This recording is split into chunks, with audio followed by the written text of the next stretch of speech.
नमस्कार किसान भाइयों, स्वागत है आपका हमारे YouTube channel Arjun MP Dewas में। इस वीडियो में हम बात करेंगे कि लहसुन में पीलापन आने की क्या क्या कारण है। तो वीडियो को अंत तक पूरा ज़रूर देखें और हमारे चैनल को सब्सक्राइब ज़रूर करें। तो किसान साथियों, बात करते हैं लहसुन में पीलापन के बारे में। किसान भाइयों, वीडियो में जो आप लहसुन देख रहे हैं, बहुत सारे किसान भाइयों के खेतों में ऐसी समस्या आ रही है।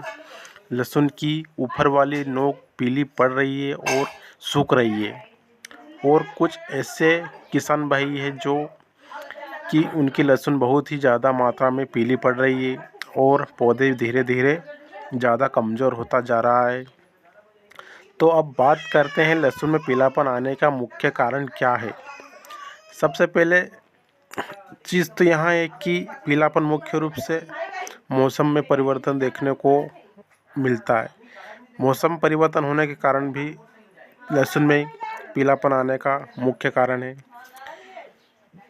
तो कहीं बादल छाए रहते हैं या फिर कोहरा छाया रहता है, तो उस टाइम पर हमारी फसल में थ्रिप्सी फंगस की समस्या जन्म लेती है, तो वहाँ पर पीलापन की समस्या देखने को मिलती है। दूसरी बात करते हैं किसान भाइयों, 40 से 50 दिन की लहसुन में सिंचाई का ध्यान नहीं रखते हैं।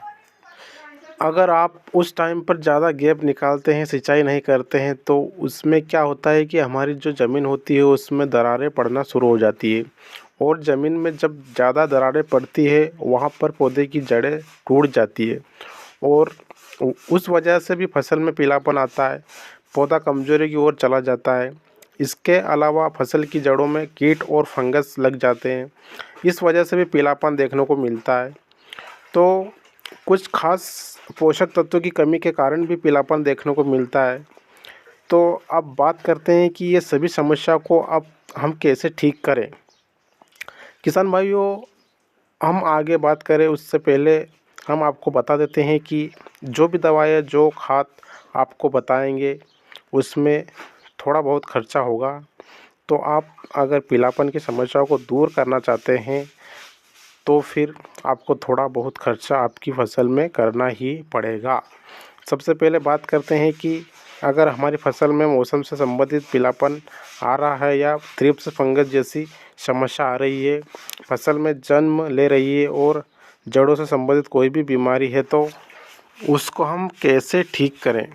सबसे पहले स्प्रे की बात करें तो स्प्रे में आपको एक बढ़िया सी कीटनाशक लेनी है, जिनके रूप में आप सिजेंटा कंपनी की एलिका ले सकते हैं, जिसके अंदर थाइमोग्राम 12.6% और लेमड़ा साइलोथ्रिन 8.5% पाया जाता है। इसके साथ में धनुका कंपनी की कोनिका फंगिसाइड बैक्टीरियासाइड के रूप में आपको लेनी है। साथ में NPK 19-19 आपको लेना है। किसान भाइयों, इन सभी को घोल बनाकर ऊपर से आपकी लहसुन में स्प्रे कर देना चाहिए। एलिका के माध्यम से थ्रिप्स फंगस और इसके अलावा जो भी रस सूचक कीट है वो खत्म हो जाएगा, और एकोनिका के माध्यम से आपकी फसल में फंगस जनित सभी समस्या खत्म हो जाएगी। और अगर कोई बैक्टीरिया भी आपकी फसल में होगा वहाँ भी खास खत्म हो जाएगा, और NPK 19-19 से आपकी फसल में नाइट्रोजन, फास्फोरस, पोटास की पूर्ति होती है, तो जो पीलापन को रिकवर करने में ज़्यादा मदद करेगी। तो आपको ये स्प्रे करना है किसान भाइयों। इसके अलावा जड़ों में कीट फंगस लग रही है तो आपको जड़ों से संबंधित एक बढ़िया कीटनाशक लेना है, जिसके रूप में पिप्रोनिल 0.3% आप दानेदार वाला आपको लेना है, कम से कम 5 किलोग्राम प्रति एकड़ की दर से। और फंगिसाइड के रूप में आप 1 किलोग्राम साफ पाउडर जो आप फंगिसाइड आता है जो आप ले सकते हैं। इनको खाद के साथ में मिलाना है। कौन से खाद के साथ में मिलाना है वो हम आगे बात करेंगे। अब रही बात खाद की पोषक तत्व की, तो खाद आपको कौन सा डालना है इसकी बात करें तो खाद के रूप में आपको कम से कम 40 किलोग्राम एकड़ की दर से यूरिया खाद लेना है। साथ में 10 kg इफ़ो कंपनी के सागरी का, 4 kg बायोवीटा दानेदार, उसके साथ में 2 केजी हुमायूंस और 15 केजी मैग्नीशियम सल्फेट और 15 केजी कैल्शियम नाइट्रोजन, ये सभी खाद आपको लेना है। इन सभी खादों को एक पाल बिछाकर सभी को मिक्स कर लेना है और तुरंत आपकी लहसुन की फसल में डालकर उसकी पिलाई कर देनी है।